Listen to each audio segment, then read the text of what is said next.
Welcome you all guys. तो आज हम लोग क्लास 12 का जो अपना एक इम्पॉर्टेंट टॉपिक है सॉल्यूशन चैप्टर, हम लोग उसको पढ़ने वाले हैं। तो अगर हम इसके इम्पॉर्टेंस की बात की जाए तो राइट, तो आप अपने ह्यूमन बॉडी से शुरू कर सकते हो। जितने भी ह्यूमन बॉडी के अंदर प्रोसेसेस होते हैं राइट, जो भी बायोलॉजिकल्स रिएक्शंस होते हैं, शरीर के अंदर केमिकल रिएक्शंस होते हैं, वो किसी ना किसी लिक्विड सॉल्वेंट के अंदर होते हैं राइट। अगर आप और सॉल्यूशंस की बात करोगे तो जैसे कि आपको पता होगा सॉलिड सॉल्यूशन राइट, जिसमें बहुत सारे एलॉयज आते हैं जो अपने डे टू डे लाइफ में बहुत ही ह्यूजली इंपॉर्टेंस रखते हैं। जैसे हम बात करें ब्रास की, जो कि आपको पता होगा क्या होता है, कॉपर प्लस जिंक के मिलाने से बनता है। अगर हम बात करें जर्मन सिल्वर की तो उसमें क्या होता है, कॉपर जिंक के साथ हम लोग निकेल को भी मिक्स करते हैं। आपने ब्रॉन्ज मेडल का नाम सुना होगा राइट, तो ये जो ब्रॉन्ज बनता है ये कैसे बनता है, कॉपर के साथ हम लोग किसको मिलाते हैं, टीन को राइट, एसएन को मिक्स करते हैं।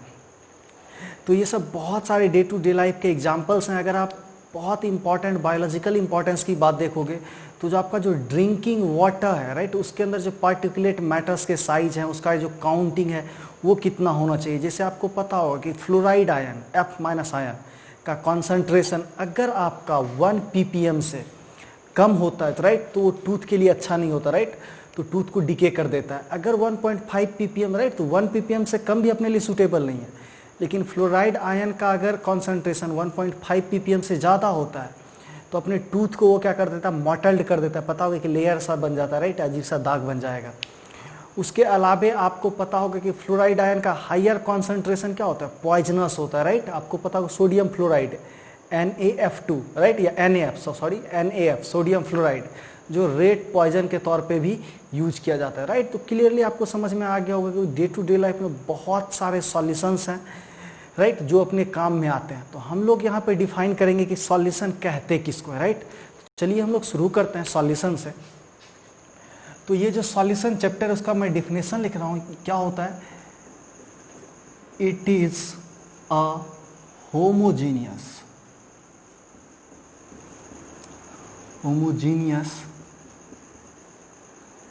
mixture of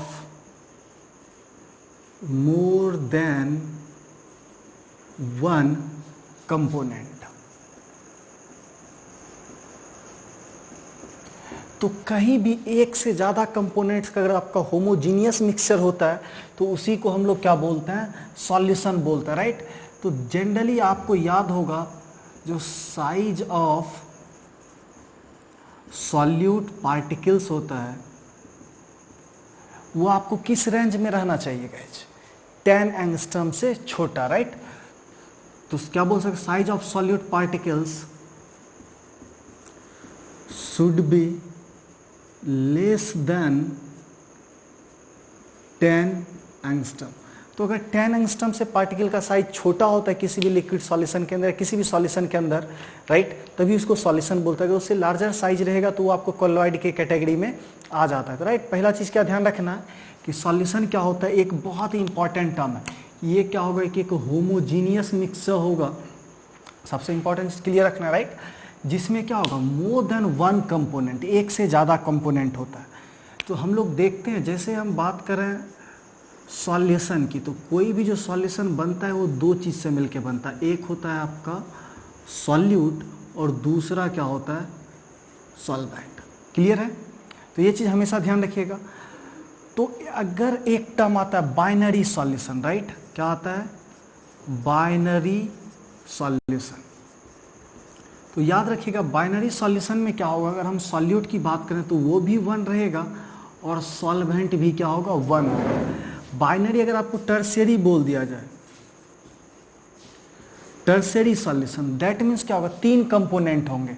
तो इस केस में सॉल्यूट 2 होगा और सॉल्वेंट 1 होगा। हमेशा ध्यान रखना सॉल्वेंट एक ही कंपोनेंट रहता है। अगर हम क्वाटरनरी सॉल्यूशन बोलें, अगर हम एग्जाम्पल ले लें, पूछ लें क्वाटरनरी सॉल्यूशन क्या होगा, तो उसमें 3 कंपोनेंट सॉल्यूट होगा और 1 कंपोनेंट क्या होगा, सॉल्वेंट होगा। बट इस चैप्टर में जो हम लोग डिस्कस करेंगे only about the binary solution right, that means एक सॉल्यूट पार्टिकल रहेगा और दूसरा क्या रहेगा, सॉल्वेंट। तो यहाँ तक क्लियर है कि इस लेक्चर में जो हम लोग डिस्कस करने वाले हैं, किसके लिए डिस्कस करने वाले हैं, बाइनरी सॉल्यूशन के लिए राइट, दैट मीन्स जिसमें 2 ही कंपोनेंट होगा, एक सॉल्यूट होगा और एक सॉल्वेंट होगा। हमेशा ध्यान रखिए कोई भी सॉल्यूशन हो उसमें सॉल्वेंट हमेशा एक ही होता है, राइट। तो नोट करके एक पॉइंट भी आप यहाँ पे याद रख सकते हो, in any solution solvent is single component, right.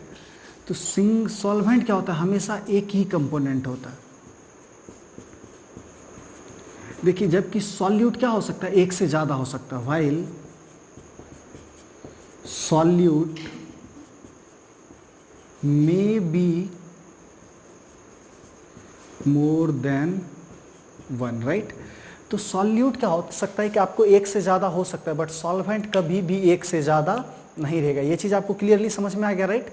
और हम लोग बाइनरी सॉल्यूशन किसको बोलते हैं, तो वैसा सॉल्यूशन जिसमें क्या हो, एक सॉल्यूट हो और एक सॉल्वेंट हो, राइट। सिर्फ दो ही कंपोनेंट अवेलेबल हो, उसको हम लोग क्या बोलते हैं, बाइनरी सॉल्यूशन। तो नाउ अब जो अपने पास दो टर्म है, बार बार मैं बोल रहा हूँ सॉल्यूट और सॉल्वेंट, वो क्या होता है, चलिए हम लोग उसको देखते हैं। तो गाइस, सॉल्वेंट के बारे में एक चीज हमेशा ध्यान रखिएगा, मोर इन अमाउंट, जो ज्यादा मात्रा में होता है, राइट। जनरली जो हम कंपेयर्स करेंगे, किसका कंपैरिजन करेंगे, मोल्स का। किसका कंपैरिजन करेंगे, मोल्स का, राइट। जबकि सॉल्यूट क्या कौन कहलाएगा, लेस इन अमाउंट, जो कम मात्रा में होगा, राइट। तो मात्रा मतलब कहने का क्या मतलब, केमिस्ट्री में हम लोग मोल्स में सारी चीज़ों को कंपेयर करते हैं। तो जो ज़्यादा अमाउंट में रहेगा, दैट मीन्स जिसका मोल्स ज़्यादा रहेगा वो सॉल्वेंट कहलाएगा, और जिसका मोल्स क्या रहेगा, कम रहेगा, उसको हम लोग क्या बोलेंगे, सॉल्यूट बोलेंगे, राइट। और एक पॉइंट और यहाँ हमेशा याद रखने वाला चीज़ है कि जो आपका सॉल्यूशन का फिजिकल स्टेट होता है, that is completely as the physical state of solvent, right. कि सॉल्वेंट का फिजिकल स्टेट क्या डिसाइड करता है, सॉल्यूशन का फिजिकल स्टेट को, right. That means solution solid होगा, लिक्विड होगा या गैस होगा, गैसियस सॉल्यूशन किस टाइप का सॉल्यूशन होगा, वो कैसे डिसाइड होगा, सॉल्वेंट के अनुसार से, राइट। दैट मीन्स हम क्या बोल सकते हैं कि physical state of solution is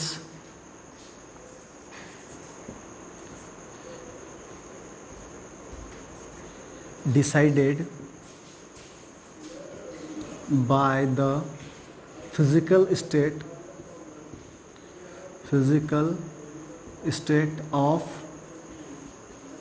solution, right। तो जो सॉल्यूशन का फिजिकल स्टेट है उसी से क्या डिसाइड होगा आपका, sorry guys, the physical state of solution is decided by the physical state of solvent, right.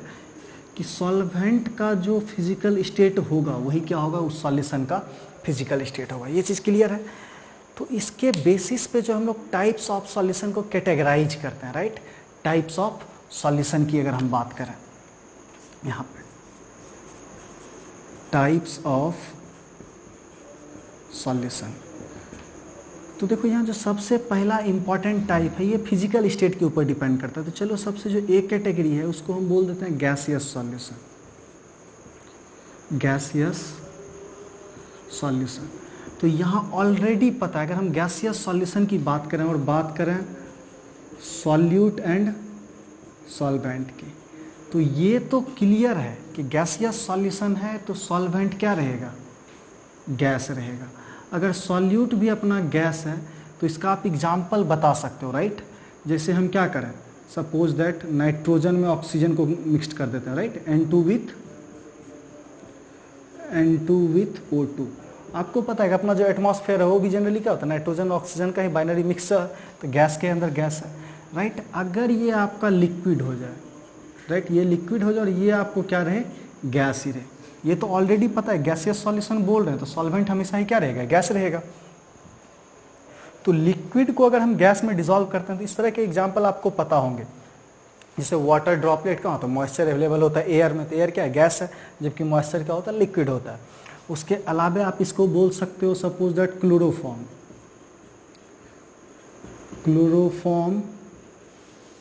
With N2, right. Chloroform को ले लो किसके साथ, नाइट्रोजन के साथ। अगर आप यहाँ पे सॉलिड ले लेते हो और गैस की बात करते हो, राइट, गैसियस सॉल्वेंट में कोई सॉलिड मिक्सचर, तो आप इसके एग्जाम्पल भी बोल सकते हैं, जैसे डस्ट पार्टिकल होता है एयर में, राइट। तो कुछ डस्ट पार्टिकल हो जाते हैं तो वो क्या होता है, सॉलिड होता है, और वो कहाँ चला जाता है, गैसियस स्टेट में चला जाता है। तो इस तरह से बहुत सारे एग्जाम्पल आप क्या बोल सकते हो यहाँ पे, डस्ट इन एयर, कि एयर में जो आपका डस्ट होता है वो भी एक तरह का क्या होता है, इस तरह का एग्जाम्पल होता है। उसके अलावा जब आप अपना एनसीईआरटी उल्टाओगे तो ये आपको टेबुलर फॉर्म में इजीली दिया हुआ मिल जाएगा, तो आप उसको आसानी से समझ सकते हो। सबसे पहला तो हमें समझ में आ गया गैसियस सॉल्यूशन, और जैसे ही गैसियस सॉल्यूशन बोलते हैं, ऊपर वाला लाइन आपको क्लियरली पता है कि सॉल्यूशन का जो फिजिकल स्टेट है वो क्या होगा, physical state of the solvent, right. तो सॉल्वेंट ऑलवेज गैसियस है। जैसे ही अगर हम मान लो आपको यहाँ पे बोल देते हैं बी कैटेगरी कि सपोज दैट अपने पास क्या दिया हुआ है, लिक्विड सॉल्यूशन, तो लिक्विड सॉल्यूशन में अगर हम ले लें सॉल्यूट प्लस सॉल्वेंट, और चलिए यहाँ पे हम लोग कुछ एग्जांपल फिर से देखेंगे, तो पता है कि जैसे ही हम सॉल्यूशन किसकी बात कर रहे हैं, लिक्विड सॉल्यूशन की, दैट मीन्स ये तो अपना क्या रहेगा, लिक्विड ही रहेगा। लेकिन सॉल्यूट अगर हम गैस बोल दें तो पता है कि लिक्विड के अंदर गैस डिजॉल्व होता है, बिल्कुल होता है। आपको पता होगा O2 इन वाटर, तो जो आपका जितना भी एक्वेटिक लाइफ होता है, राइट, समुद्री जीव जंतु, पानी के अंदर जीव जंतु, राइट, तो वो ऑक्सीजन कहाँ से लेते हैं, वाटर में जो डिजॉल्व ऑक्सीजन होता है, राइट। तो आपको क्लियरली पता है किस तरह का एग्जांपल होगा।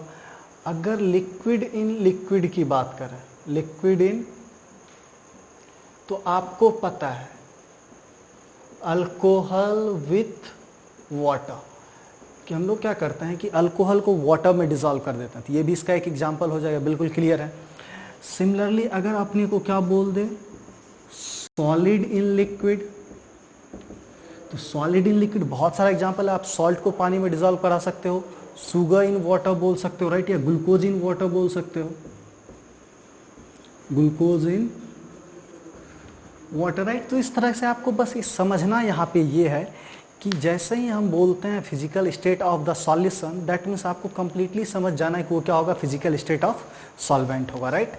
और इस तरह से हम अपनी सी कैटेगरी की बात करें तो यहाँ पे क्या होगा, सॉलिड सॉल्यूशन। तो जैसे ही मैं सॉलिड सॉल्यूशन बोलता हूँ, इसका मतलब क्या होगा कि सॉल्यूट तो कुछ भी हो सकता है, बट जो अपना सॉल्वेंट है वो ऑलवेज क्या रहेगा, सॉलिड रहेगा। क्या रहेगा, सॉलिड। तो आपको पता है कि अगर हम इसे बोल दें गैस इन सॉलिड, लोग सर क्या बात कर रहे हो, गैस कभी सॉलिड में डिजॉल्व होता है, बिल्कुल होता है। आपने स्पॉन्ज का नाम सुना है, राइट, या मिट्टी के अंदर ही क्या होता है, एयर ट्रैप्स रहते हैं जहाँ पे हवा फंसा हुआ रहता है, राइट। उसके अलावा अपने ऑर्गेनिक केमिस्ट्री में बहुत बार पढ़ा होगा, कैटलिस्ट का है, पैलेडियम कैटलिस्ट, पीटी कैटलिस्ट। तो इसमें क्या होता है कि इसके सरफेस के ऊपर हाइड्रोजन गैस क्या रहता है, ट्रैप्ड रहते हैं, राइट। तो एग्जाम्पल क्या बोल सकते हो, H2 gas on the surface of palladium, right. उसके अलावा अगर सॉल्यूट को हम लिक्विड ले लें और इसको हम लोग क्या ले लें, सॉलिड, तो इसका भी आपको बहुत सारा एग्जाम्पल मिल जाएगा। जैसे अमलगम होता है, राइट, सोडियम अमलगम। हम किसकी बात करते हैं, सोडियम अमलगम। तो अमलगम पता है किसका होता है, मरकरी का मिक्सर। किसी के साथ मरकरी को अगर मिक्स करते हैं तो उसको क्या बोलते हैं, अमलगम बोलते हैं, राइट। तो सोडियम तो सॉलिड है, उसके अंदर मरकरी पता है कि लिक्विड मेटल है, तो सोडियम के अंदर मरकरी को मिक्स्ड कर दोगे तो उसको हम लोग सोडियम अमलगम बोलते हैं। That is example of liquid in solid, right. उसके अलावा अगर यहाँ पे हम सॉलिड ले लें और सॉल्वेंट भी अपना क्या रहेगा, सॉलिड, तो इसका बहुत सारा एग्जाम्पल है, जैसा कि इस लेक्चर के शुरू में भी मैंने बताया, राइट। जितना भी एल्लोइज होते हैं, राइट, चाहे आपके पास ब्रास हो, ब्रॉन्ज हो, जर्मन सिल्वर हो, राइट, तो ये सारे के सारे एग्जाम्पल किसके हैं, आपके सॉलिड इन सॉलिड, और that is a example of alloys. तो आपको क्लियरली समझ में आया कि हम लोग सॉल्यूशन किसको बोलते हैं, एक होमोजीनियस मिक्सचर होता है, राइट। और यहाँ हमें मेनली किसकी बात करनी है, बाइनरी सॉल्यूशंस की। तो बाइनरी सॉल्यूशंस मतलब क्या होगा, दो ही कंपोनेंट होगा, एक सॉल्यूट और दूसरा क्या होगा, सॉल्वेंट। नाउ अब यहाँ पे इंपॉर्टेंट क्या है कि जो फिजिकल स्टेट ऑफ सॉल्यूशन होता है, that is decided by the physical state of क्या, हम लोग बोल सकते हैं सॉल्वेंट। और बात रही कि सॉल्यूट और सॉल्वेंट कहते किसको है, तो जो ज़्यादा अमाउंट में प्रेजेंट रहेगा उसको सॉल्यूट बोलेंगे, और जो कम अमाउंट जो ज़्यादा अमाउंट में अवेलेबल रहेगा उसको सॉल्वेंट बोलेंगे, और जो कम अमाउंट में अवेलेबल रहेगा उसको हम लोग क्या बोलेंगे, सॉल्यूट बोलेंगे, राइट। तो इतना क्लियर है। अब हमने कुछ टाइप्स ऑफ सॉल्यूशन का देखा था, जिसमें हमने गैसियस सॉल्यूशन को देखा, लिक्विड सॉल्यूशन को देखा, सॉलिड सॉल्यूशन को देखा। यहाँ से बस प्रिसाइजली हमें एक ही पॉइंट याद रखना है कि जो आपका फिजिकल स्टेट ऑफ सॉल्यूशन होता है वही क्या होता है, फिजिकल स्टेट ऑफ सॉल्वेंट। तो चलिए एक बार हम इसको इरेज कर लेते हैं और इसके बाद नेक्स्ट स्लाइड में जो हम लोग देखेंगे कुछ कॉन्सेंट्रेशन टर्म्स को।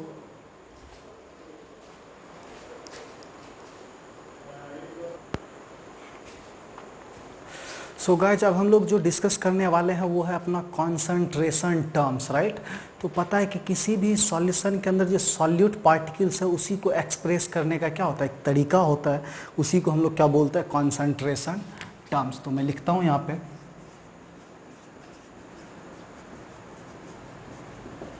Concentration terms.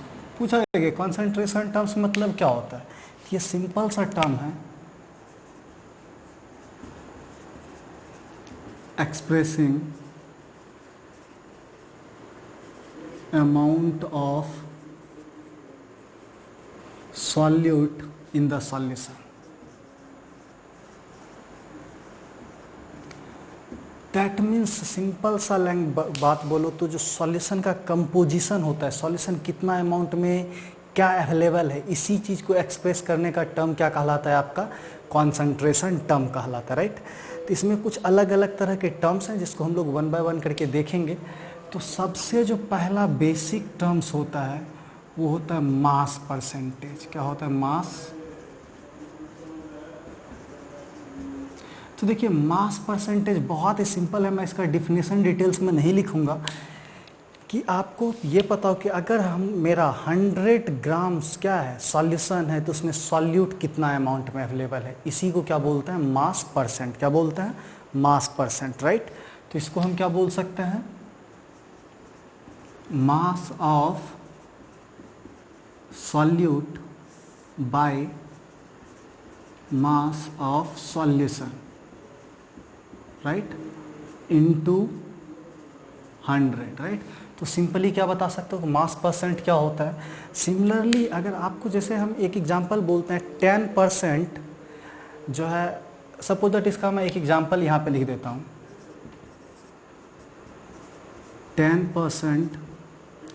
इसको देखिए जनरली जो मास परसेंटेज है इसको हम लोग m/m से दिखाते हैं। किससे दिखाते हैं, m/m से। 10% जैसे मैं बोल दूँ NaCl या NaOH सॉल्यूशन, क्या बोल देता हूँ, 10% NaOH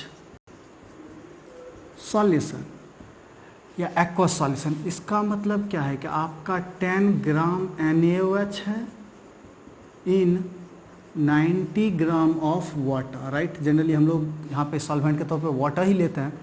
तो 10 ग्राम NaOH होगा कितना, 90 ग्राम H2O में, क्योंकि टोटल ये आपका सॉल्यूट हो गया, ये सॉल्वेंट हो गया, तो टोटल सॉल्यूशन कितना होना चाहिए, 100 ग्राम होना चाहिए, राइट। क्लियर है।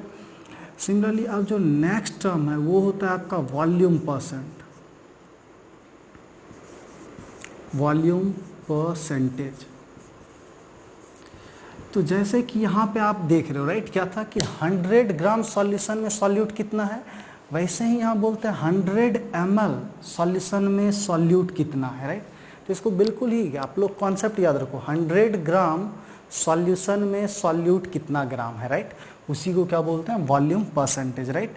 तो इसको हम कैसे लिख सकते हैं, ध्यान से देखिए, volume of solute bye volume of solution into 100, right.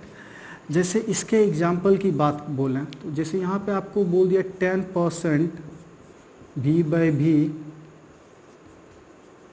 Ethanol solution. इसका मतलब क्या होगा कि 10 ml इथेनॉल इज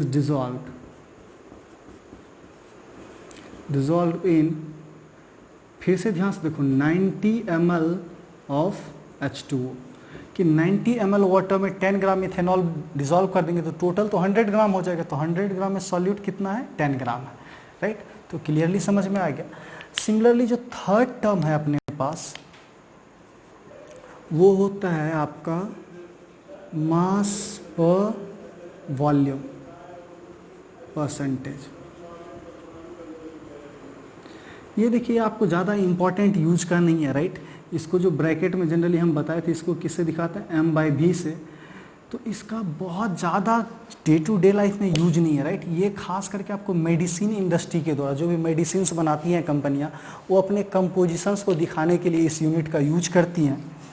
तो इसको हम लोग कैसे बोल सकते हैं कि simply amount of solute, right, या मास ऑफ सॉल्यूट। क्या बोल सकते हैं, mass of solute.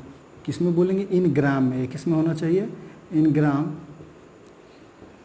Present in 100 ml of solution, right.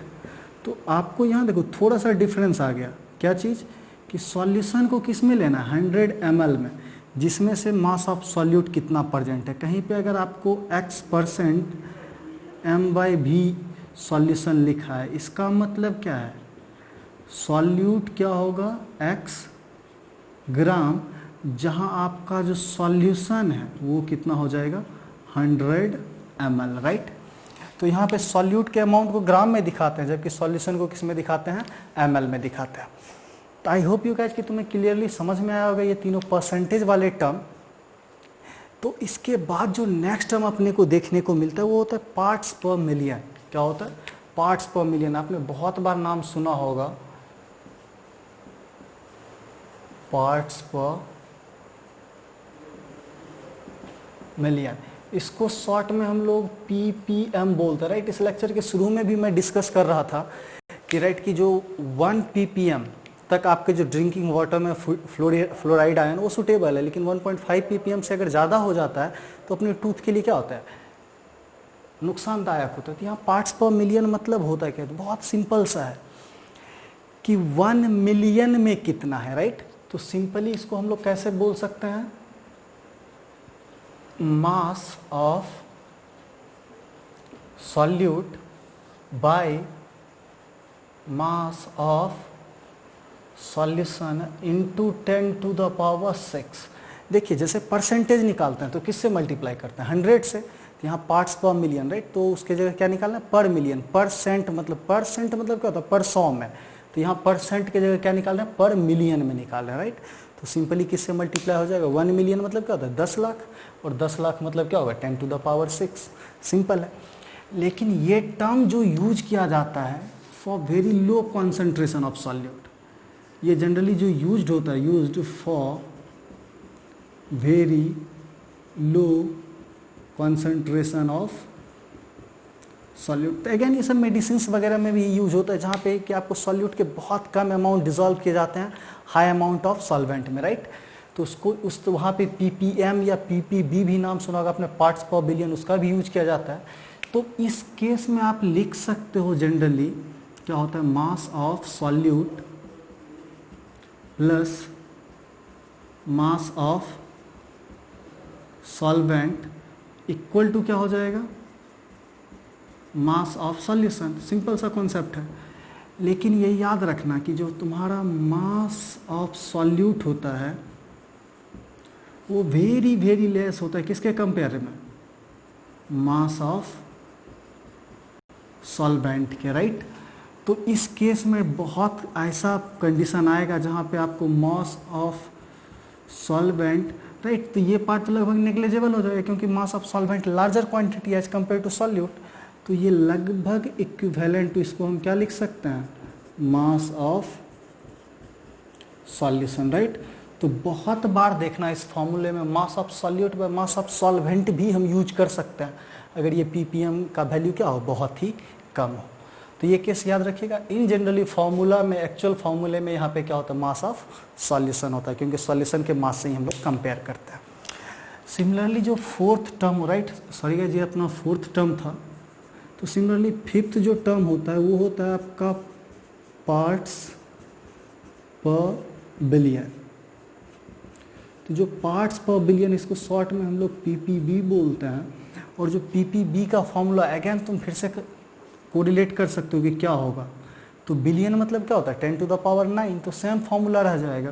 तो यहाँ पे हम क्या लिख सकते हैं, mass of solute by mass of solution into 10 to the power 9। Again ये एक बहुत स्मॉलर यूनिट है, तो यहाँ पे अगर ppm का वैल्यू बहुत कम है, इसका मतलब हम क्या है कि mass of solvent is approximately equal to mass of solution, क्योंकि सॉल्यूट क्या होता है, लगभग नेग्लिजिबल होता है एज कंपेयर टू आपका सॉल्यूशन की बात करें तो। ये 5 पहले बेसिक फंडामेंटल टर्म्स थे, आई होप कि तुम्हें समझ में आया होगा। तो नेक्स्ट जो अब हम लोग डिस्कस करने वाले हैं वो है मोल फ्रैक्शन को, राइट। तो चलिए एक बार मैं इसे मिटा दे रहा हूँ, फिर हम लोग मोल फ्रैक्शन को डिस्कस करेंगे। तो गाइस थोड़ा सा तुम लोग खुद ही सोचो, मोल फ्रैक्शन हम लोग किसको बोलता है कि एक मोल में सॉल्यूट कितना परसेंट है, उसको सॉल्यूट का मोल फ्रैक्शन बोलेंगे, राइट। तो जैसे यहाँ परसेंटेज है, वैसा ही लगभग फ्रैक्शन टर्म भी होता है, बट परसेंटेज में हम लोग क्या करते हैं, पर 100 में चेक करते हैं, और मोल फ्रैक्शन में क्या करते हैं, पर मोल में चेक करते हैं, राइट। तो चलिए हम लोग उसको देखते हैं। एक बार मैं इसे इरेज कर दे रहा हूँ।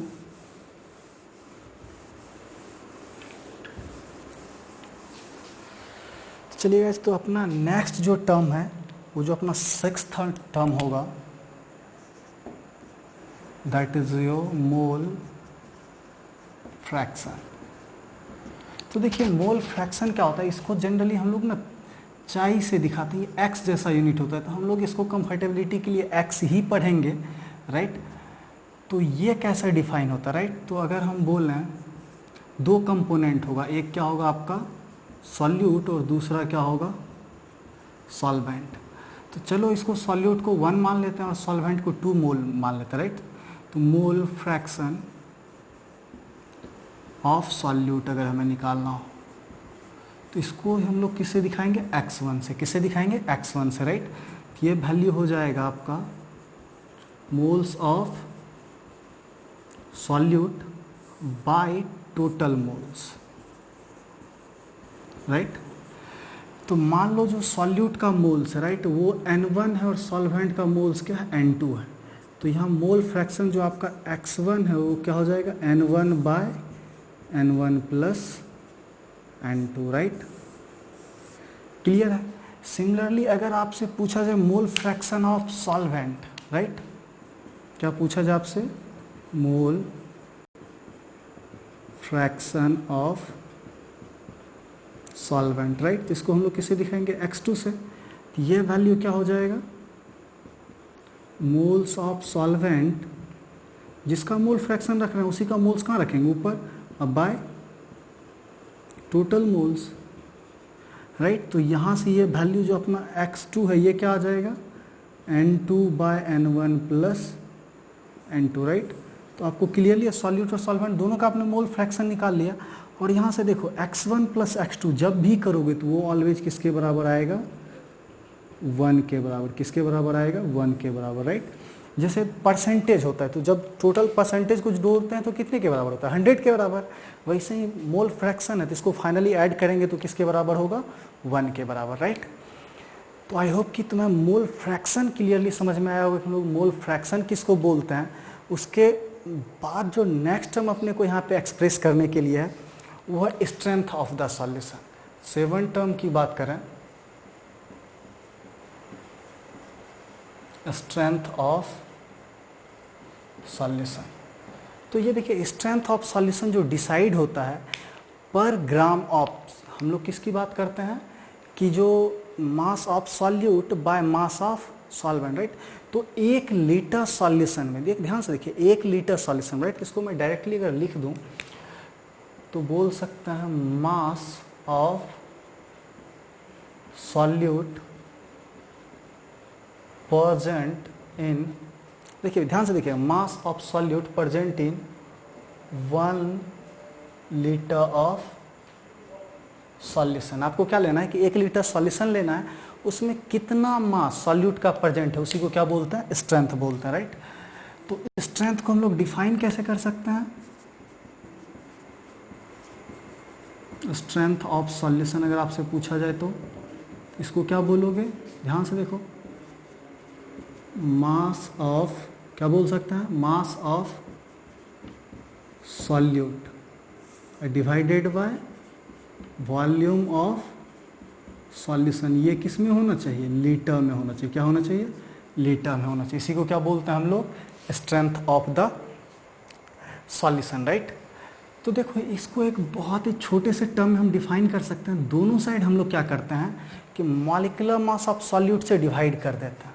तो यहाँ क्या हो जाएगा, स्ट्रेंथ ऑफ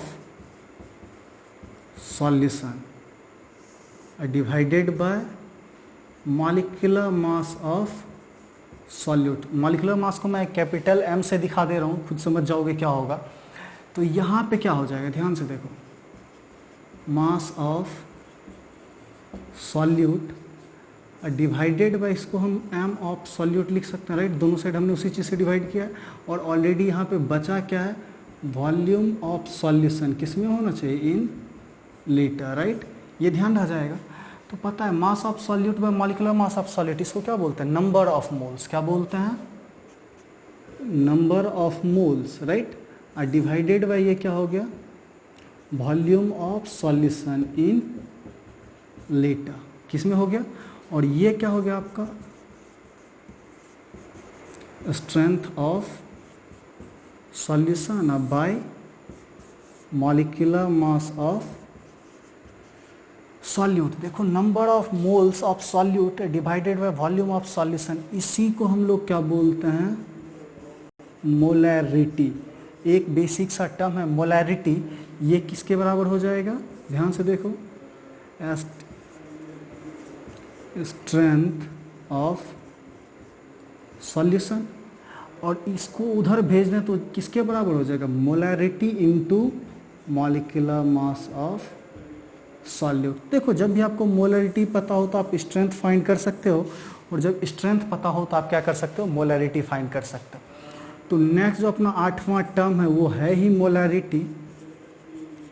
तो आपको मोलैरिटी समझ में आ गया, क्या होता है, number of moles of solute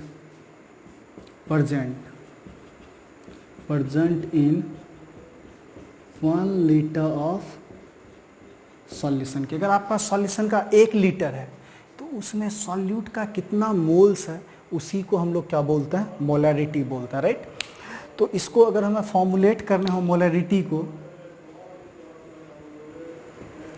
तो मोलैरिटी क्या हो जाएगा, आपको ध्यान से देखिए, number of moles of solute